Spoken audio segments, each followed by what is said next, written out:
hello, hello, hello. Yes, happy Friday, everybody. Happy 4th of July, everybody. It is Linda and Carl from Colourwerx Designs. Excuse us for being a little late. We had some technical difficulties this morning, but we're managing to plunge through this. And so good morning, good afternoon, good evening, everybody. This is Friday, July 2nd of all things, and this is our monthly program of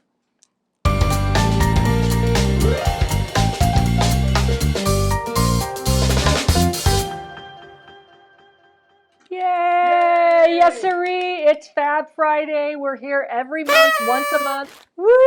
Happy Friday, everybody. And what just came up on the screen? It was a card. A technical difficulty again. Yes, we're having some technical difficulties this morning with our streaming software program is not behaving this morning. So we hope that everything will work out. Let us know in the comments if we're streaming clearly to you, if everything is looking good. We really have no idea. We can see it here, but we have no idea. But this is, welcome in, episode number 41 of the Fab Friday program. We have a nice show for you today. We're going to talk about this free-form curved block behind me, or this curved quilt behind me. I'm going to show you how to do it. I know, it's very green. And I call this my Jolly Green Giant quilt, but we'll get to that in a moment. So hello, everybody. Who is checking in from where? Can we look in and see? Make sure you like and share this video, please. We love growing our family. And again, we're going to be here once a month now, every month at the first of the month, the first Friday, here from the Colourwerx Design House in beautiful Palm Desert, California,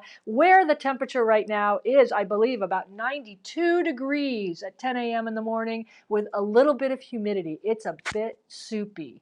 It's a bit sticky here. And we're going up to 110, by the way, today. So look at everybody commenting. Hello, everybody. Hi, Pat. Let's see, what's Pat? Who do you have up on the screen, Carl? I can barely see Julie's that. Up now. Julie, good morning. Good morning, Pat from Pinehurst, and Barbara and Nancy. I see everybody checking in. Thank you so much. Oh, well, don't be worried. It's usually the stream. They update the streaming software. We use a streaming software called Ecamm, and they've been updating it I think every week right now. And so something odd is going on when we schedule a broadcast and then we go live with that scheduled broadcast. Something's happening. So we have to go figure out why that's happening. But we're clear in Palm Springs. Well, good. And there's Jen. Hello. And Susan from France. We're clear in France. In France. That's amazing. So we are streaming, I guess, clearly. Make sure that you sign up for our YouTube page if you're new here. Shall we check in with the cactus cam? Well, let's see if that works. I think the cactus cam works. Oh. What was that? I don't know. That was a sun hit. The sun hit. But there is the beautiful 15th hole of the Oasis Country Club. And nobody is golfing, but Carl did put out the little flags for 4th of July weekend there on the beautiful cactus cam. And of course, the cactuses are loving this weather. So what you're looking at there, he just came out of it, was I was going to tell you guys that was a little botany for you. That was, it's called a hedgehog cactus. It's a beautiful agave cactus, and it is really no problems whatsoever. I think I water it like once every 5 days now. It's not a blue moon. It's called a hedgehog cactus. You water it once in a blue moon. Once in a blue moon, yes. There is something called a blue moon agave. Yes, there is. Okay. So you guys have been very nice and patient for waiting for us to get on the air today. Welcome in, everybody. Thank you for being here. It's been 4 weeks since we were last on the air. We were last on the air with episode number 40. At the beginning of June, and this is the beginning of July. I cannot believe it. And so it's we're a little rusty, I guess. But let's talk about what we're doing today. First of all, we're going to give away the $10 Colourwerx gift card. We do this every episode, as you know. It doesn't matter when we're on. And so the last time we were on the air, we were talking about 4th of July and making a little firecracker tutorial, which I'm going to talk about in a minute. And the question of the month was, where will you be going 4th of July? What will you be doing 4th of July? Because it was a celebratory kind of episode where we were all coming out of the pandemic and celebrating and having a party and all that stuff. And so that was a long way of going to get to the winner. Yes. So the winner of the $10 Colourwerx gift card picked by the random thingamajizer is Nedra. Nedra, congratulations. You are this month's winner of a $10 Colourwerx gift card. I don't know if Nedra has checked in this morning. Sometimes she's a bit late getting here, but she's our friend from Arizona, and so she is this month's winner for a $10 Colourwerx gift card. Anybody else checking in with any burning questions? Or it sounds like everybody caught up to us here. Well, Kathy said she just ordered that pattern behind you. Oh, good. Well, let's talk about this for a minute. Yes, if you like this. So I'm going to talk about this quilt and how to do the freeform curve block. We're going to get to that in just a minute. But this particular quilt was a pattern that I thought was just a freebie pattern. This is from one of my oldest UFOs. It's a 14-year-old UFO that we had purchased kits for when we owned Lindarella's Quilt Works in Southern Pines, which was our quilt shop. And I was going to make this as a sample for the quilt shop, but the kits all sold out before I actually got the sample done, which is why it became a 14-year-old UFO. But I thought the pattern was just a freebie pattern and that the designer didn't put it out as a pattern from 14 years ago. Well, I went to her website last night, and you can see it right here. She does indeed have a pattern for this. So if you would like a pattern for what you're seeing behind me, you don't necessarily need it to understand the technique. But if you think you would like a pattern for this, this quilt does have a name. It's called Central Park. It is designed by Cheryl Malkowski. I hope I pronounced her name right. And there is her website, cherylmalkowski.com. And so she does have a pattern for this particular quilt that you're seeing behind me. I call it the Jolly Green Giant quilt because that's what it looks like. But it's actually called Central Park, and it's actually one of my oldest now done UFOs. So this was a 14-year-old UFO that I pulled out and decided it would be fun to do a little tutorial. So I'm going to show you when we get to the tutorial in just a minute how to make this curve piecing, but also some other uses you can do with the curve piecings and some other ideas you can do with the curve piecing. You don't have to make this full quilt, but if you like the pattern, that's where it is. So let's talk about news at the Colourwerx Design House. So we've been doing secret sewing this last couple weeks. We've been teaching, and then we've been doing secret sewing. And we can't really divulge anything we're doing on secret sewing because we're kind of held secret, but we can talk about what Carl's been doing. Let's look at what Carl's been doing. So there's Carl. So Carl does sew. Some people want to know, does Carl sew? Yes, he does. And he sews on the Tula Pink machine. So this was a machine he gave me for a birthday present, but I used the Bernina 750, which is the big one. With all the bells and whistles because of applique. So he does all his piecing on the little Tula Pink machine downstairs in the kitchen. And you can see some of what he's working on there, which is a beautiful 360 squares. 360 4-patch, wonky 4-patch squares for a quilt. It's the color struck pattern he's making. But you can see, so there's Carl busily secret sewing. That's what we've been doing. So he's been busy there. And the other news. Some of the new fabric, but they missed that. Well, we aren't supposed to talk about. We're not supposed to talk about the new fabric, but that's not our fabric. It's just new fabric coming from a certain company. So that's what he's been doing. And I've been doing the same thing upstairs, but I can't show you because that would really give away the secret, which is the problem. So I can't show you. I hate these secrets. Anyway, so the other thing I want to talk about is Starlight Block of the Month, Missouri Star Quilt Company. If we bring up that placard, we have some news. Yay! It's sold out. So I'm sorry if you missed this, but this is through Missouri Star Quilt Company. It's the, well, could you bring that placard back up? Because I was going to give you credit, Carl. Oh, okay. Yeah. Carl designed the beautiful Block of the Month quilt, and it is only available at Missouri Star Quilt Company. But like I said, the kits have now sold out. So if you are looking for that pattern, you might want to just drop an email to Missouri Star Quilt Company and let them know that you like Starlight and perhaps see if they're going to have any idea or plans to print that pattern. We don't have any control of it. We don't sell the pattern. We just wanted to give credit to Missouri Star Quilt Company and wish them well and say that was great news on the Block of the Month being finally sold out there, which was great. I see somebody, Mary, came up with, I have a Bernina model just like that. Love it. The Tula. Yes, the Tula. It's a beautiful machine. You know, that was one of the reasons we bought it, and he bought it for my birthday. But it doesn't have a cutter or speed control. Well, you have to have, it has speed control if you don't have the presser foot plugged in. It's very strange. But it's a 350 Bernina, but it works, and it's just a beautiful looking machine. So that's, you really buy it for the, I hate to say it, you buy it for the plate and the artwork on the front. So, oh my goodness. Okay, so the other news before we get to the tutorial is the firecracker applique, for those of you who are just checking in, have never been here before, episode 40 of the Colourwerx Fab Friday program, available on our YouTube page, has this little firecracker. Am I in the middle there, Carl? Yes. Firecracker tutorial for you.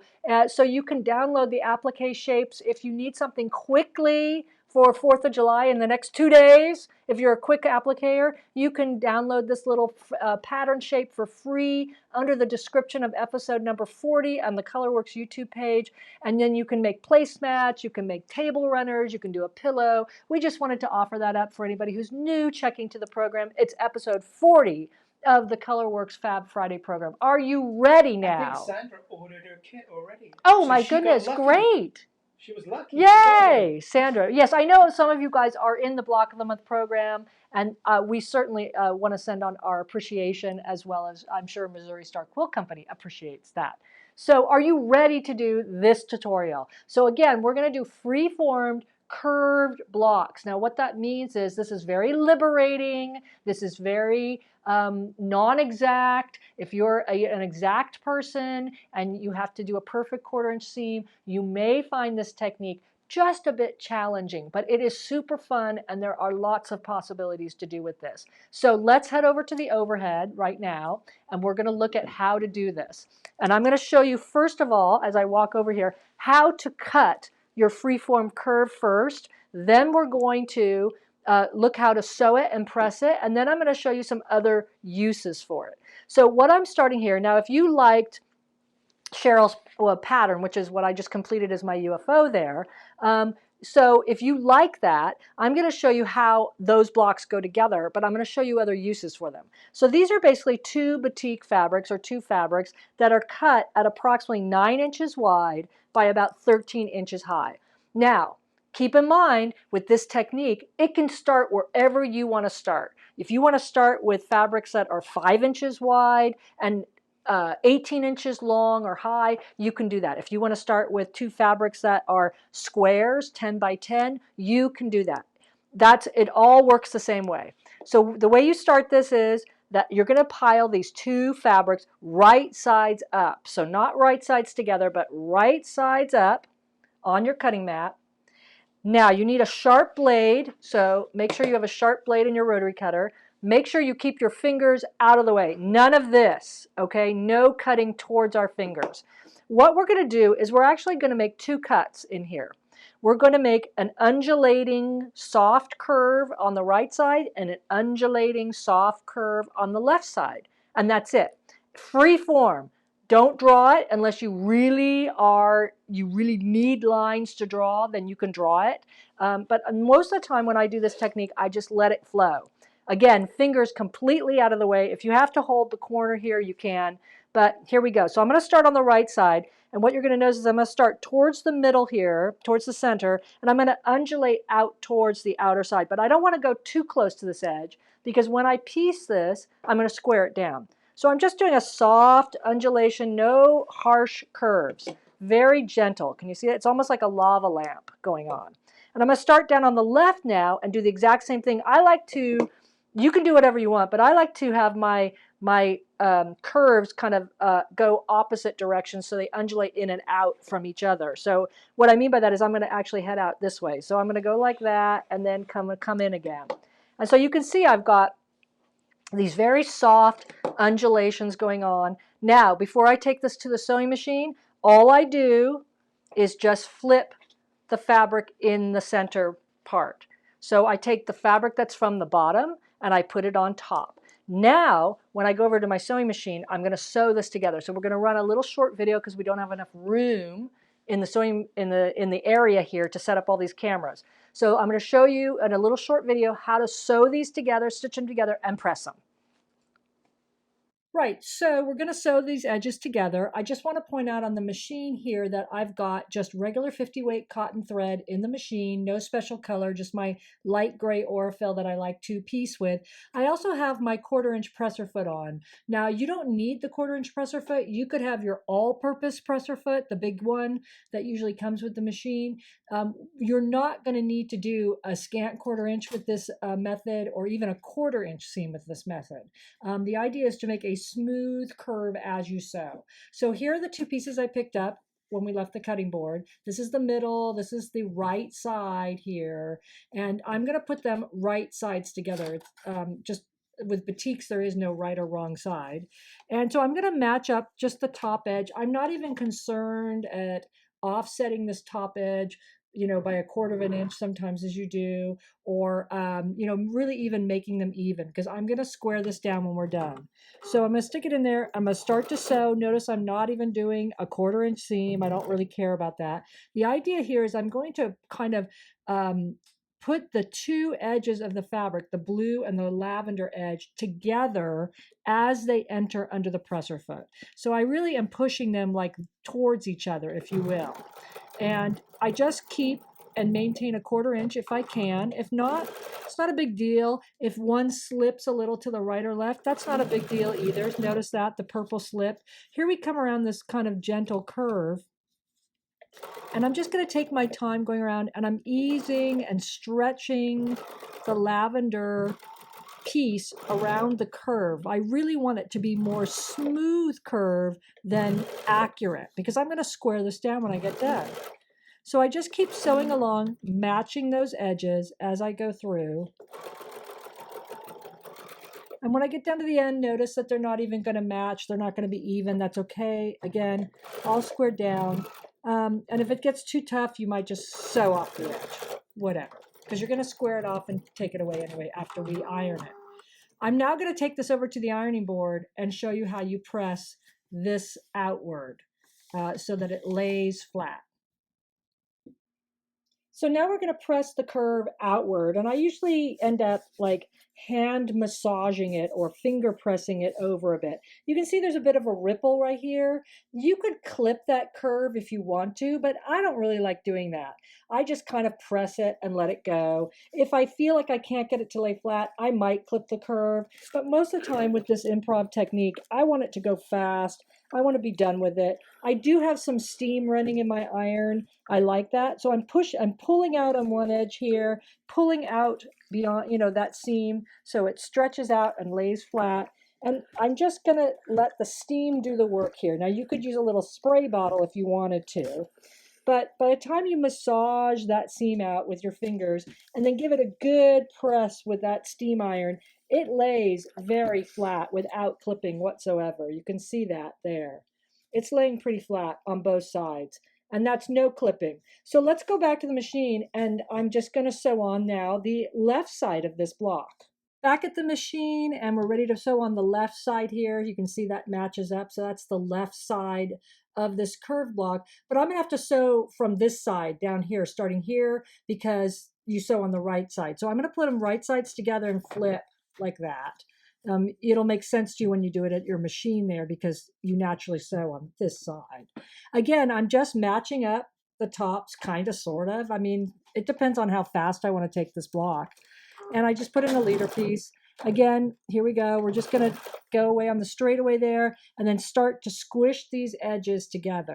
So you can see I'm just kind of easing them together as I sew down the curve. Now, when I feel like I'm going to, like the presser foot, or it's getting out of control, I just stop. I lift my presser foot like that. I felt like I was running off the road a little bit. And I'll just stick the top fabric, I'll move it over to the right a bit so it matches up better.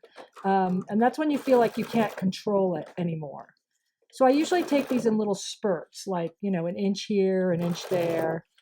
It's not a fast method, but once you do a couple of these, it's really just like sewing a drunkard's path, and you kind of move any kind of kinks out of the way, and then, you know, you'll find yourself getting used to it. Notice right here, I'm not even being even here. It doesn't matter to me that I'm doing less than a 1/4 inch seam or more than a 1/4 inch seam, or even that the fact that the lavender fabric and the blue fabric are evenly matched on the edge. Again, this is an improv technique. So if you're a very exact person, you might find this a bit challenging. There you go. And now we're going to go over to the board and square it down. Right.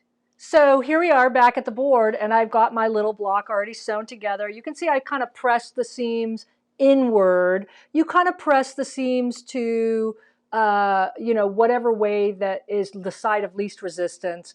And I see Teddy just asked, what number foot are you using? I was using my Bernina 1/4 inch presser foot. But if you have your all-purpose presser foot on, that works too. It doesn't really matter what foot you have on because you're not doing a scant 1/4 inch, and you're not having to be, you know, you don't need a 1/4 inch seam back here. You just need a smooth stitch, meaning a smooth stitch along the curve. You don't want to like jerk it around or have sharp edges. You want to make this as smooth as possible. And when you press it out, you want to make it as smooth as possible. So now to square this block down, let's say I'm making Cheryl's Central Park quilt. Okay, and we'll talk about this in a minute. But let's say I'm making that. Well, her instructions say square everything down to 7 by 13. So all I do is stick my ruler on here. Now, again, this is an improv technique, and you can do whatever you want with it. You need to straighten the sides and, of course, straighten the edges. So I'm just going to put my ruler on here. I'm going to trim a little bit off the right side, trim a little bit off the top. So now everything is nice and clean. Rotate the block and make it 7 by 13. So let me just get that lined up like that. Okay, and then I trim and trim across. And there's my clean, whoops, there's my clean. Almost. This is why you need a sharp rotary cutter. There's my clean block, okay? So now that would be ready to be sewn into whatever I'm making, a quilt, a table runner, a pillow.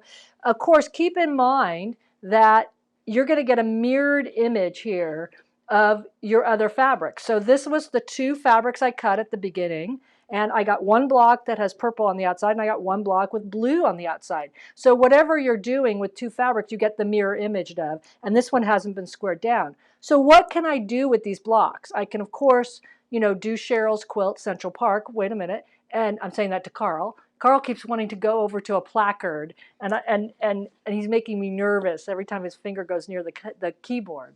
So what else can I do with these blocks? I could cut them in half,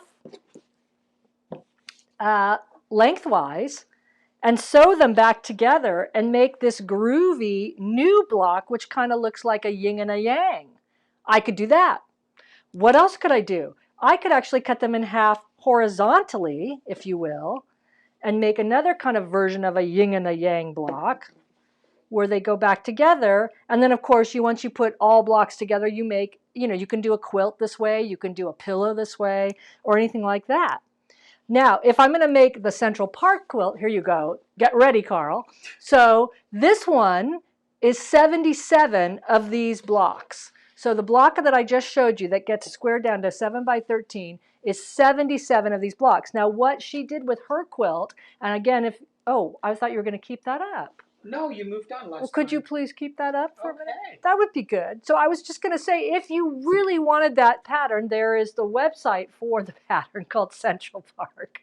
We'll get it together. And it's 77 of these blocks. And what's nice about what Cheryl did with her quilt is it's a monochromatic quilt. So she just did varying shades of greens. And these were all in the kit that was offered. This was 14 years ago. These were all half-yard and quarter-yard cuts. And I think there were 11 assorted quarter-yard to half-yard cuts in there. And you just radiate it out from the middle there, you know, light green to darker, darker, darker. Now, you could do the same technique. And again, you can actually, now we can go back to the overhead. There we go. You can do the same technique here, you know, with using color wheel, meaning radiate yellow outward to darker blues, you know, that kind of thing to the outside, yellow to magenta to blue, whatever works for you. I have to actually think batiks work great for this kind of little technique. They kind of camouflage a lot and they create more movement, batiks do. But anything works. Solids work too. So that's how you make the basic block, meaning the basic idea of this free-form curved block is you simply cut, make your undulation, and then you sew back together, and then you square everything down to a common denominator. And I see Teddy just put up the website for everybody too, in case you want to go up there.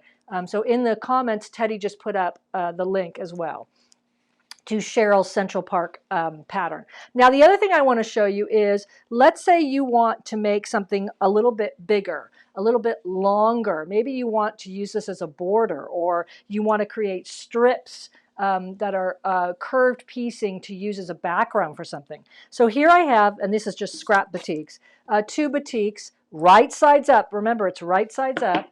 I'm going to do just 1 cut through this, okay? Instead of 2, I'm going to do 1.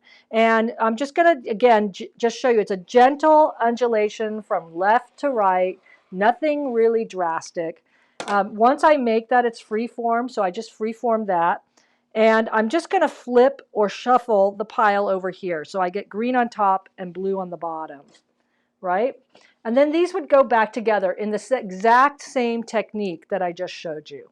Okay, so you would again grab the 2 top fabrics, sew them right sides together, and you would get 2 strips, of course, that look something like this, right? Now let's say I want to square this down. Okay, I'm just going to randomly pick, and this is the fun part about this particular technique, is you can randomly pick, you know, what you want the actual end product to be, width. And you can also decide, do you want less green by moving your ruler? See how I moved it slightly down, keeping in mind that you need to leave a 1/4 inch seam here. Or do I want less blue? And so I might move it over there. And I think for this particular strip, I'm going to make these 4.5. I just feel like I want to do that. So my first cut usually is going to be to take off the top and make a straight edge. So that looks good to me. I'm just gonna like cut across here, right? And then I would flip the whole strip, because I don't want to cut against myself, like that. And I would line up the 4.5 inch line of the ruler on the nice clean edge of the green, right? And now I cut off this top here. Well, now I have this nice 4.5 inch strip that has a nice gentle undulation in it. And I want to show you another block that you can do with the curved piecing. It's called I call it a pagoda, like a Chinese pagoda block. But let's just make this into a strip. I think I want to cut off this clean edge here, like so. And I'm going to put that aside for a minute and show you something. So let's say I had some fun Tula Pink fabric. This is one of her cats from Tabby Cat, a collection. And I don't know, I like 12.5 inch blocks. I like when blocks finish a nice number like that. And so this is a nice little block that you can make to make a really quick quilt. So you do your curved piecing. Maybe you have some fabric in the middle that you want to fussy cut. And if I'm going to make a 12.5 inch block, probably the easiest math is if this is 4.5, which I fussy cut, I'm going to need 2 4.5 inch squares to either side. So I made some other curved piecing here, and I've cut these as 4.5 inch squares. And so watch what happens. If I put those there and I sew these 3 things together, that becomes a 12.5 inch strip. So that means that my top and bottom have to be 12.5 inches to make this a block that's 12.5 inch unfinished. Well, this is from my other piece that I strip pieced. So if these were already sewn together, they would sneak in at 12.5 and actually become the same size as this. Just trust me on that. Like so, and this block comes on here, and then this piece I just ended up trimming down, I would cut another 12.5 inch strip from this. So when you make the pagoda block, you have to kind of do a little math or work it out on graph paper is what I'm saying. And then this would be the top. And look, it's just like a Chinese pagoda. It's this strange artsy kind of looking block that you can fussy cut something in the middle, or you could even put a piece of this blue fabric in the middle, blue batik. But you've got an immediate block. Now you can switch around colors too. I mean, if you want green on the inside, you can certainly do that. And I actually made this quilt when I first started quilting. Way back 20 years ago from a class I took about freeform curves. And it makes a really fabulous, fun, fast quilt. So that is the pagoda block. And again, if you wanted to take this freeform curve piecing, to this step, then you would just need to work out the block size on graph paper or on a piece of paper. And really start from the center square. So if your center square is 6 inches, then these have to be 6 inches. And then these have to be, if that's 6, 6, 6, not to say 6, 6, 6, but by the time you sew it together, then you have to figure out what that is, which is 5.5 times 3, you know, so you work it out and you add your 1/4 inch and these strips then become that. So that's how you work it out there. So that's the Pagoda block and I wanted to show you that. So that is another way of using it. And then one last way of using this is simply making those strips again, like I just did. What happens if you just make a series of strips and start putting them together? So these are some blue and green batiks I put together. And let me just show you how easy this is. It starts to lay out. So I've just made, you know, strip sets like this, and I've trimmed them down on both the long edges to make them 4 inches wide. And if I start putting these things together, I start getting this kind of unique, artsy looking piece that could be a background for an applique. It could be a placemat. I could decide that I want to do this and actually put the similar colors together in the middle to create a secondary pattern like that. I could actually separate these. So if I took these 2 strips and I separated them and then put some other strip of fabric in between here, then I've got some really neat looking kind of quilt. And so I want to show you the next placard. So that's Carl's cue. There it is. So if you look at the quilt that's on the left-hand side, that is a quilt that I made 20 some years ago out of batiks. And again, batiks really work well. But you can see that's exactly the same method I was just showing you with these strips.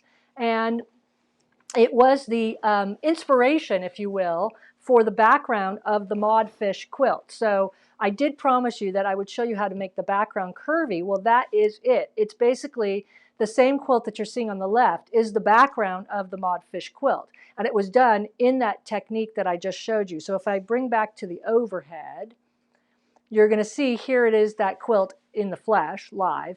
And it's basically, it's hard to see, but I'll show you on the other pieces I did. It's basically separated by this series of 2-inch squares that end up being 1.5 by the time they're sewn in. And that breaks up the curvy nature of this. But this is basically the strip set right here, if I get my fingers in the right place. And I'll show you that. So this is basically a 3-strip set, a 2-cut with 3 strips, and I'm going to show you how to do that. So basically, what that is, if you were doing the Modfish background, right, there it is, you start with a very, very long piece. This is 36 inches wide, and you have 2 fabrics that are about 12 inches tall or 12 inches wide by 36 inches long. Let me put it that way. And I've got them right sides up. And again, these are just batiks that are scrap batik. So I wouldn't really put these 2 colors together, but this was scraps. And what I'm going to do is exactly the same technique that I showed you when we looked at Cheryl's Central Park quilt, when we did these blocks here. It's the exact same technique as that, except on a longer scale. So to make the Modfish background, and again, fingers out of the way, no fingers in front of you, start at one end, I'm right over here, start at this end and just gentle undulations. Don't come out too far towards the edge. And as you run out of road on your cutting board, you can just sneak the whole piece down the cutting board like that and then keep going, okay? And then just be sure that you grab both pieces and move it back into place. Come up on the other side. Here we go, undulating, gentle freeform curves. Notice my fingers are not in the way. They are completely clear of all of this. And I'm just going to come back up here and do that. Now I've got 3 separate pieces. I'm going to simply mix up the center, meaning I'm shuffling this. And it's important when you're dealing with something this long and wide that you don't try to scoop up all these 3 pieces to your machine. But I would take this over and I would probably take these two tops here and go to my machine and sew them together. There's no difference in sewing than what I just showed you on the video. You just simply take your time here and just work your way down the piece. Don't worry about your 1/4 inch seam. Don't worry about anything other than just making a gentle stitching of a curve there. Use the steam in your iron again to get that that curve and those fabrics to go flat. If you do need to clip the curves, you can do that. And then you just add the other piece on. And when you're done, then you simply square this down or trim this down, the piece, to what you want it to be. So for instance, in the modfish, I think it's squared down to something like 9.5 inches. But it can be squared down to whatever size you want it to be. You could actually come in very close here and only have a little bit of this lighter fabric showing on the edges and lots of this green kind of alligator fabric showing. So that's basically free-form curve piecing. It's super simple. It's super, super easy to do. If you have any questions, go ahead and pop them in the comments section. But you should go forth, do a couple tests, try it. But you can really, it's up to your imagination how you use this block. Again, when you do it on a smaller scale, maybe making like little 4 by 6 inch blocks, it makes wonderfully artsy, very fast. You know, this is kind of impress your friends, kind of table runners, pillows, placemats, things of that nature. And then on a larger scale, they make wonderful, wonderful backgrounds for appliques, just like Carl's showing you there. So that is the freeform curved block tutorial. And let us know if you have questions. And then we'll head over to the cactus cam while we get reset in the room. There's a little cloud and there's a little breeze. Oh, a breeze is good. A breeze is very good. Look at that. Oh, that's a nice breeze, actually. Okay. Let's see if anybody has any comments before we bug out for the 4th of July weekend, everybody. Let me get back to you. Oh, my goodness. Yes. Okay, let's see. You already talked about the foot. Yes. And Teddy always talked about where you get Yes, the Teddy gave us a link to the pattern right there, too. And it's also in the, well, no, it's not in this description because it was in the description of the scheduled Facebook Live. But because we had to ditch that scheduled post and do it live, it's a lot of gobbledygook, sorry. It was there, but we've put it up there. But thank you, Teddy, for putting that on there. And I will go in and change the description on this video and make sure it's up there as well. What does Kathy say? Love the, Linda, this is so great. Thank you. Love the pagoda block too. Yes. Yeah, you can make all sorts of different shapes. Like I said, you can do, like I said, once you get them pieced, you can cut them in half and make a yin and a yang, as I call it. Or you can do the pagoda block, or you can do a yin yang pagoda block. You know, all of it. Mary says, love those free-form curves. I do too. Yes, it's a great technique to have in your arsenal. That's what I try to impart here is just skills and techniques to put in your quilting arsenal. So in case you need to use it for something to, you know, really fast or scraps or anything like that.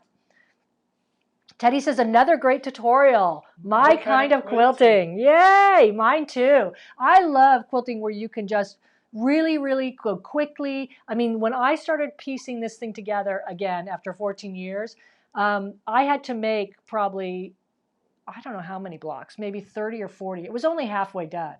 And it went together super fast. So again, just give yourself the freedom to not be exact. And you know that you can always square it down to a common denominator. And that's all you have to remember is I'm going to square all these blocks down to the same number, like whether it be 12.5 by 12.5 or 7 by 13. And it all works out perfectly, as you can see. Suzanne says, can't wait to try this. Great. Thank you. Thank you. And Kimberly, great tutorial. Thank you. Have a happy 4th. You too, you guys. So before we bug out, I just wanted to let you know to like and share this video. Make sure you share it with all your quilting buddies so they can see how freeform curved tutorials go.